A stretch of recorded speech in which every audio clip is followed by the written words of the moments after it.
Assalamualaikum warahmatullahi wabarakatuh. Perkenalkan, nama saya Eva Yulina, SPC MPC.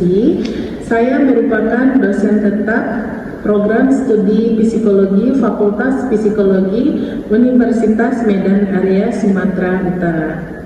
Saat ini saya salah satu dosen yang mengikuti sertifikasi dosen gelombang 1 yang diselenggarakan oleh Kemendikti Saintek tahun 2025. Saya akan melakukan penyusunan dokumen pernyataan diri dosen dalam unjuk kerja Tridharma Perguruan Tinggi atau PDD UKT PT. Dalam kesempatan ini, saya akan memaparkan salah satu mata kuliah yang saya ampuh, yaitu mata kuliah Pendidikan Anak Usia Dini.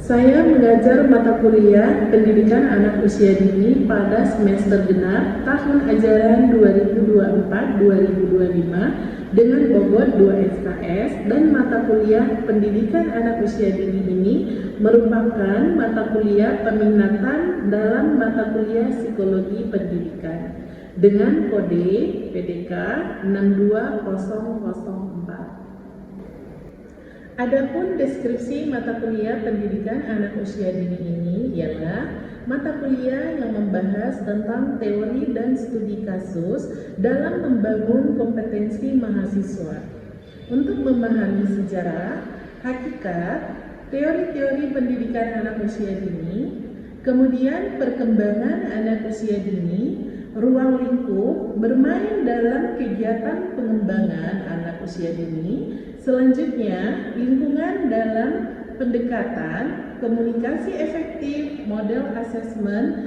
problematika, strategi pendidikan anak usia dini dengan kebutuhan khusus, dan kesiapan pendidikan prasekolah untuk jenjang sekolah dasar.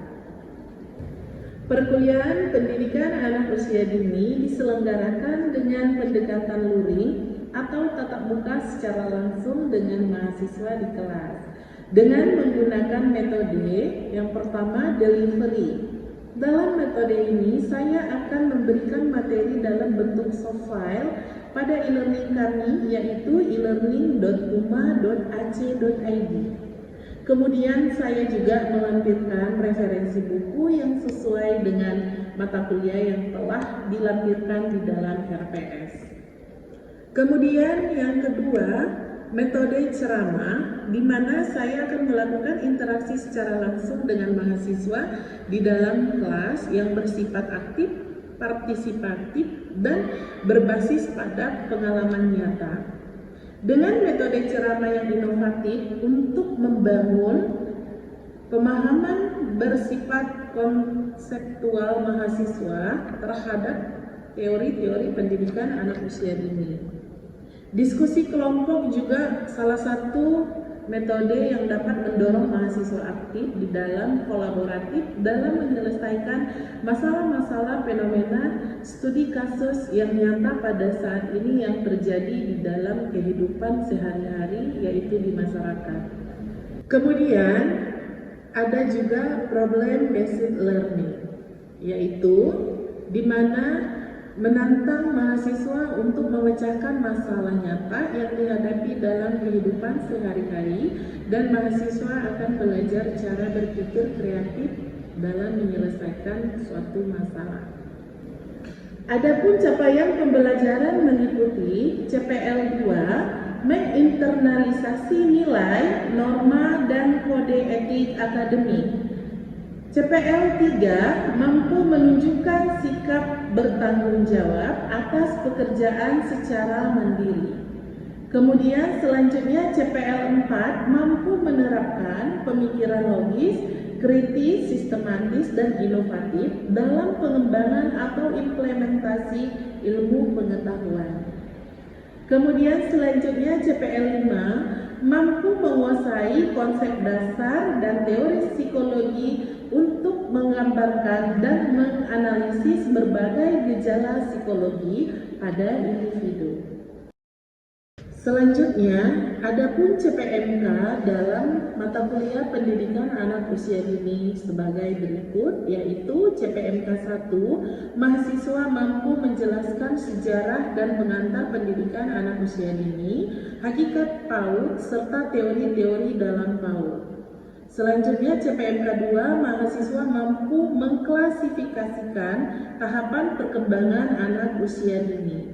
Kemudian CPMK 3, mahasiswa dapat menguraikan ruang lingkup PAUD, bermain dalam kegiatan AUD dan komunikasi efektif, edukatif, guru dan orang tua dalam PAUD, serta dalam lingkungan pembelajaran PAUD. CPMK 4, mahasiswa mampu memecahkan atau menelaah model asesmen untuk anak usia dini serta identifikasi problematika PAUD di Indonesia dan juga strategi PAUD di era digital.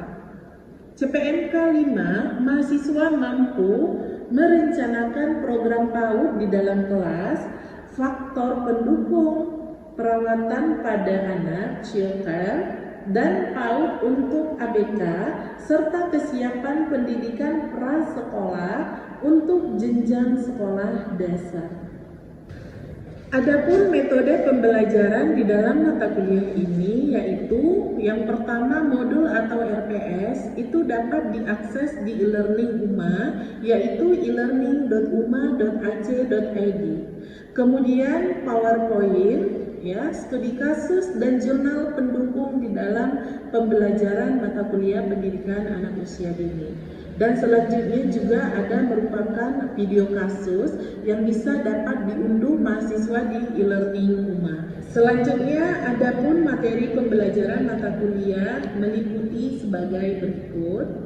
Pertemuan pertama yaitu sejarah dan pengantar pendidikan anak usia dini. Yang kedua, hakikat pendidikan anak usia dini. Yang ketiga, teori-teori pendidikan anak usia dini.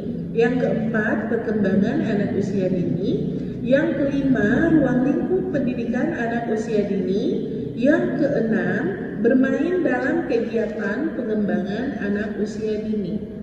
Yang ketujuh, lingkungan dalam pembelajaran PAUD. Yang kedelapan, komunikasi efektif, edukatif, dan orang tua dalam PAUD. Yang kesembilan, model asesmen untuk anak usia dini. Yang kesepuluh, problematika pendidikan anak usia dini di Indonesia. Yang kesebelas, strategi pendidikan anak usia dini di era digital. Yang ke-12, program PAUD di dalam kelas dan faktor pada orang tua anak atau childcare. Yang ke-13, PAUD untuk anak dengan kebutuhan khusus. Yang ke-14, kesiapan pendidikan prasekolah untuk jenjang ke sekolah dasar. Asesmen dalam penilaian, di sini saya akan memberikan tugas kepada mahasiswa saya dengan mereka bisa mendownloadnya nanti dan mengupload tugasnya di e-learning kami yaitu e-learninguma.ac.id. Adapun kriteria capaian penilaian mahasiswa saya dengan beberapa poin. Yang pertama itu ada partisipasi kehadiran mahasiswa yaitu sebanyak 10%. Kemudian ada tugas mahasiswa serta keaktifan mahasiswa di dalam kelas yaitu sebanyak 50%. Kemudian ada ujian tengah semester itu bobotnya sebesar 15% dan yang terakhir itu adalah ujian akhir semester bobotnya dengan 25%.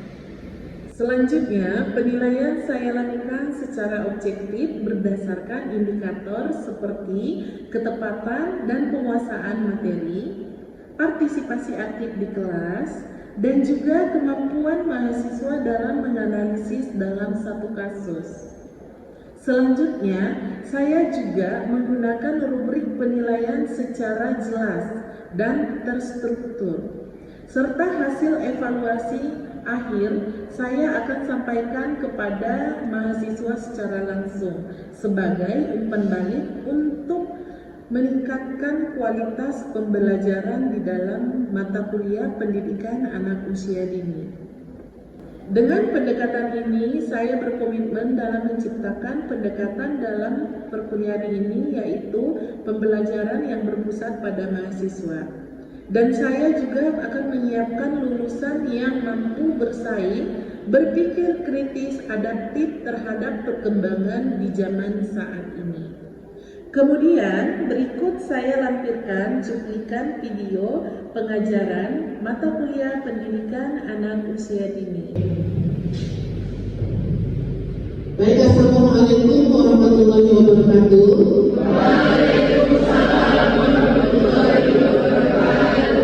Selamat pagi anak-anak. Apa kabar hari ini? Sehat ya semuanya. Semua enak badannya, nggak ada yang sakit ya. Baik, hari ini kita akan melakukan perkuliahan sesi yaitu di pertemuan ke-15 ya. Tapi sebelum kita memulai perkuliahan kita pada pagi hari ini atau pagi hari ini, alangkah baiknya kita memulainya dengan doa, berdoa menurut agama dan kepercayaan yang masing-masing. Berdoa mulai.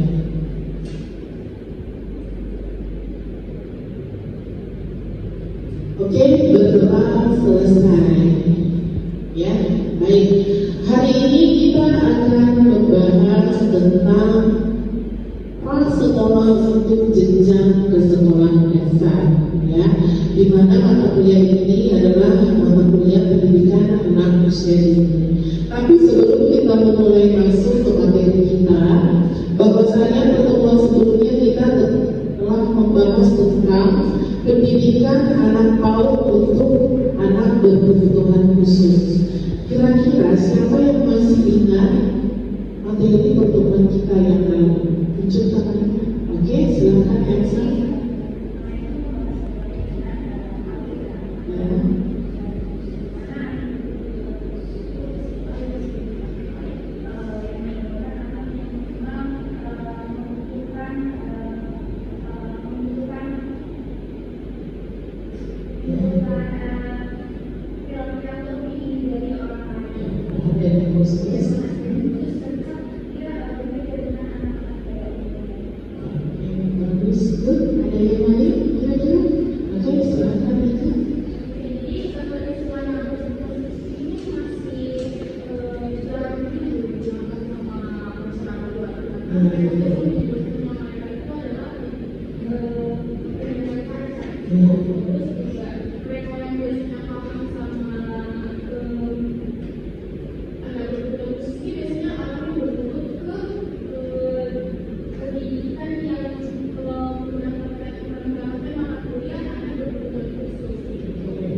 Ya, betul.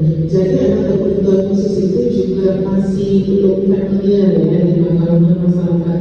Bahwasanya kalau disebut dengan anak ABK itu hanya orang-orang mungkin yang bergelut di dunia pendidikan, khususnya yang sudah mempelajari yang namanya anak berkebutuhan khusus. Teman-teman dulu untuk yang masih bagian materi alhamdulillah ya, teman-teman semua masih ingat jelas bagi materi kita minggu lalu. Maka kita akan mencoba melompat ke materi selanjutnya, yaitu dengan tema prasekolah untuk jenjang sekolah dasar. Ya, mengapa kesiapan sekolah itu penting? Ya, yang namanya kesiapan prasekolah itu adalah menyiapkan anak untuk memasuki sekolah jenjang sekolah dasar. Ya, prasekolah itu bisa dikatakan anak-anak yang masih sekolah PAUD. Ya, di mana PAUD itu adalah pendidikan anak usia dini. Anak usia dini itu siapa? Anak usia dini itu adalah anak yang usia dari 0 sampai 6 tahun. Ya, jadi anak-anak yang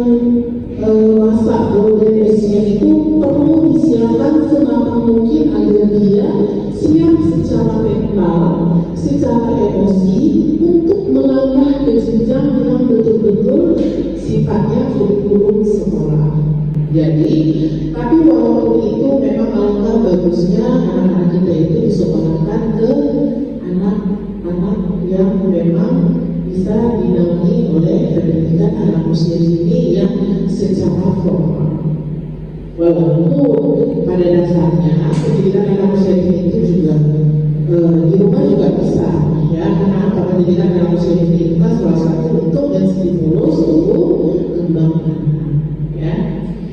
Oke, next di sini ada prasekolah dan tujuannya, ya. Prasekolah itu seperti yang tadi, jenjang anak usia dini memasuki menuju sekolah usia dari 3 sampai 6 tahun.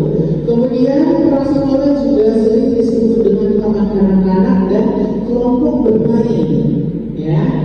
Jadi prasekolah itu berarti pra, sebelum, ya. Jadi intinya yang sekolah itu yang sering disebut itu sekolah itu adalah dari jenjang sekolah dasar, ya. Fenomena saat ini seharusnya tahu pendidikan anak usia dini itu adalah bermain sambil belajar. Tapi kalau fenomena saat ini kayak terlihat belajar sambil bermain, itu bisa terlihat dengan adanya PR. Sering ya, kalian lihat anak-anak sekarang itu masih kecil-kecil, masih usia 3 tahun, bahkan udah disuruh nanti di depan PR-nya harus bisa menulis, harus bisa nanti hitung-hitungan. Nah itu salah, ya. Karena apa? Karena sebenarnya mereka itu masih terus dipulus hanya untuk bagaimana untuk mengembangkan saraf-saraf secara kognitifnya, ya. Tahapan perkembangannya itu belum sampai ke usia di mana mereka di tahap pra-operasional secara psikologi perkembangan, ya. Tapi memang itulah fenomena yang kita lihat. Nah, itu nanti perlu kita tindak lanjuti juga di dalam mungkin kita bisa melakukan nanti di riset bersama, ya. Oke. Nah, tujuan pendidikan prasekolah adalah untuk membantu kesiapan secara mental, ya, emosional, fisik sebelum masuk ke jenjang sekolah dasar. Jadi bukan hanya secara fisik, kalau fisik udah tahu ya, fisik itu berarti anak itu di mana di dalam tubuh yang sehat terdapat jiwa yang kuat, ya. Jadi selain kesiapan mental anak juga perlu, ya. Kenapa? Karena apa? Jangan nanti tiba-tiba ketika dia dimasukkan ke sekolah dasar dia terkejut. Kok ada menulis? Nah, kok ada seperti ini? Saya belum pernah. Nah, itu kan perlunya anak-anak itu disiapkan. Kemudian juga emosional. Emosional itu juga nanti terjadi bagaimana anak berempati, kemudian bagaimana regulasi emosi, ya, yang tepat. Kemudian bagaimana cara dia misalnya menghargai orang lain dalam arti di antara kisaran sosial. Oke, sampai di sini bisa dipahami. Oke, kira-kira ada yang mau ditanyakan? Oke, silakan. Siapa namanya? Oke, saya.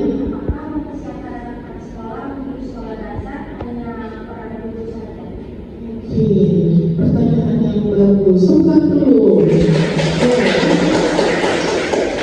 Apakah untuk mempersiapkan anak usia dini itu hanya peran guru? Mungkin bisa maksud dari kalian itu guru di TK, ya kan?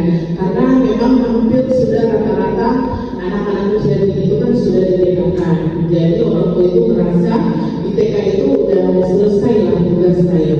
Bukan, ya, jawabannya bukan tugas guru semata, tapi juga ada peran penting di situ. Perannya itu siapa? Peran orang tua. Kenapa ini disebut orang tua? Karena orang tua itu adalah sekolah pertama bagi anak. Kalau dia melepaskan anaknya, misalnya saya menyekolahkan anak saya, sudah siap lah itu semua, udah selesai kerjaan saya, tidak, ya. Ingat, waktu sama di rumah itu berbeda. Ya, kenapa? Di mana lebih banyak waktu anak di sekolah atau di rumah? Di rumah, ya kan? Yang paling tahu anak itu siapa? Orang tua. Ya, jadi walaupun anak itu diserahkan ke sekolah, tapi kata pentingnya itu adalah kolaborasi antara orang tua dengan pihak sekolah. Ya, jadi bagaimana pendidikan anak usia dini itu di sekolah harus diberlanjutkan di rumah. Kemudian pengelompokannya dan tentu nanti berdasarkan usia. Misalnya kalau di TK, taman kanak-kanak, kalau di taman kanak-kanak itu kan pengelompokan usianya biasanya usia 3 tahun itu masuk ke play group, ya. Usia 3 sampai 4 itu biasanya dimasukkan ke PPG. Biasanya dari usia 4 ke 5 itu nanti masuk TK, TKA. 5 nanti menuju ke 6 itu TKB. Jadi dikelompokkan nanti berdasarkan usia. Peserta didiknya juga ada usia 0 sampai 6 ya. Oke. Kemudian pendidik. Nah, pendidik ini adalah guru dan juga orang tua. Sebenarnya secara pedagogiknya kan ada 3 ya. Ada 3 pendidik. Masih ingat? Secara pedagogik ada 3 struktur pendidik. Yang pertama orang tua, yang kedua guru, yang ketiga masyarakat. Ya, paham sampai di sini? Kira-kira ada yang mau bertanya? Oke, silakan.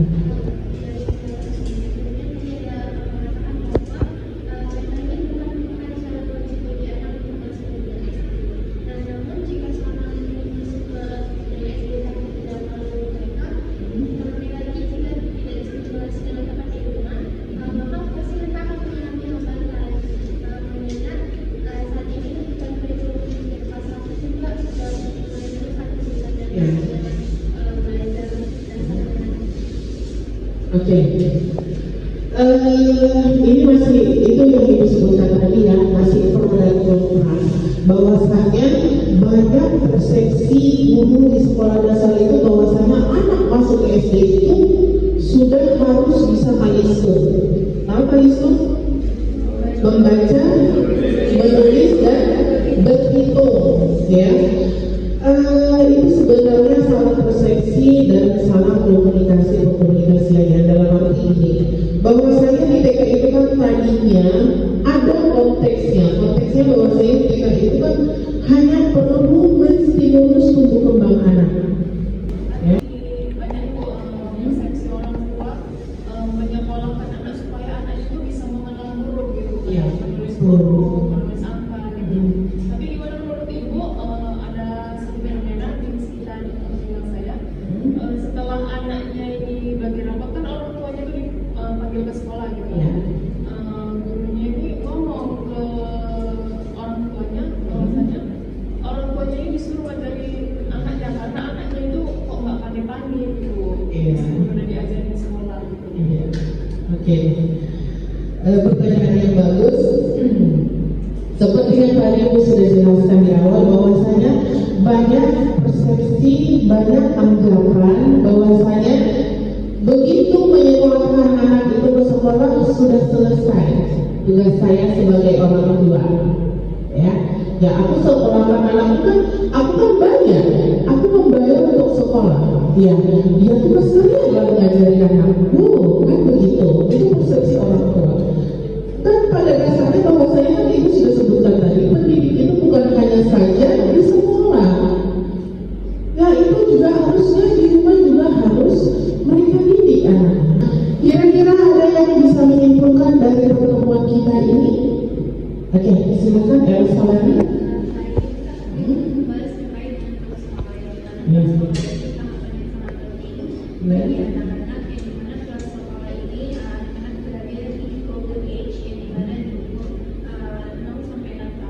Jadi masa ini anak-anak itu sangat membutuhkan stimulus dari orang-orang sekitarnya, terutama dari orang tuanya.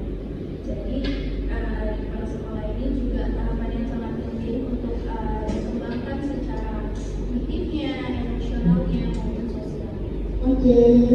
dulu buat Elsa. Oke. Gimana? Masih tegang? Coba dulu ya, kita tarik nafas dulu 3 kali. Coba pejamkan mata, pejamkan matanya. Oke, tarik nafas. Hitung sampai 10, buang. Oke, tarik lagi nafasnya. Waktu ditarik hitung sampai 10, kemudian dibuang. Oke, tarik lagi nafasnya. Hitung sampai 10. Oke, dibuang. Oke, silahkan dibuka. Gimana perasaannya? Udah belum? Nah, itu teknis pernapasan agar kita bisa merefresh kembali emosi yang ada di tubuh kita dan juga pikiran kita.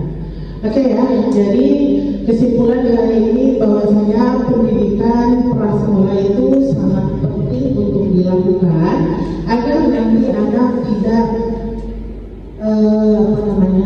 begitu berat ya untuk memasuki atau mendalami sekolah menengah yaitu tingkat sekolah dasar. Oke, itu kesimpulan untuk hari ini, semoga bermanfaat. Tapi sebelum itu kita nanti ada tugas ya. Silahkan nanti tugasnya dikerjakan ya. Silahkan dicatat tugasnya nanti. Buatlah bagan ya. Buatlah bagan bagaimana cara mempersiapkan anak usia dini ya untuk masuk ke sekolah pendidikan jenjang sekolah dasar. Tentunya lihat dari segi tahapan perjalanannya. Apa saja sih yang perlu disiapkan gitu ya, bisa dipahami? Ada pertanyaan seputar tugas? Dikumpulkannya nanti di e-learning kita ya, e-learning uma.ac.id ya. Oke. Baik, untuk hari ini mungkin sekian dulu pertemuan kita, karena tadi kita mengawalinya dengan doa, maka kita juga mengakhirinya dengan doa. Berdoa menurut agama dan kepercayaannya masing-masing, berdoa.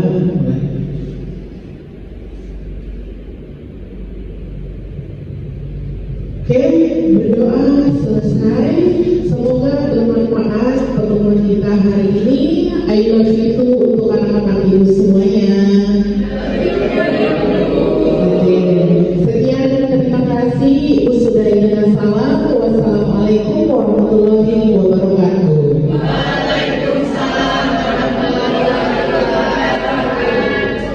Demikianlah video pembelajaran dalam mata kuliah pendidikan anak usia dini pada program studi psikologi Fakultas Psikologi Universitas Medan Area Sumatera Utara. Video ini digunakan sebagai pernyataan diri dosen unjuk kerja Tridharma Perguruan Tinggi atau PDD UKT PT. Semoga dapat menjadi pertimbangan baik dalam proses pengajaran sertifikasi dosen gelombang 1 tahun 2025. Terima kasih. Wassalamualaikum warahmatullahi wabarakatuh.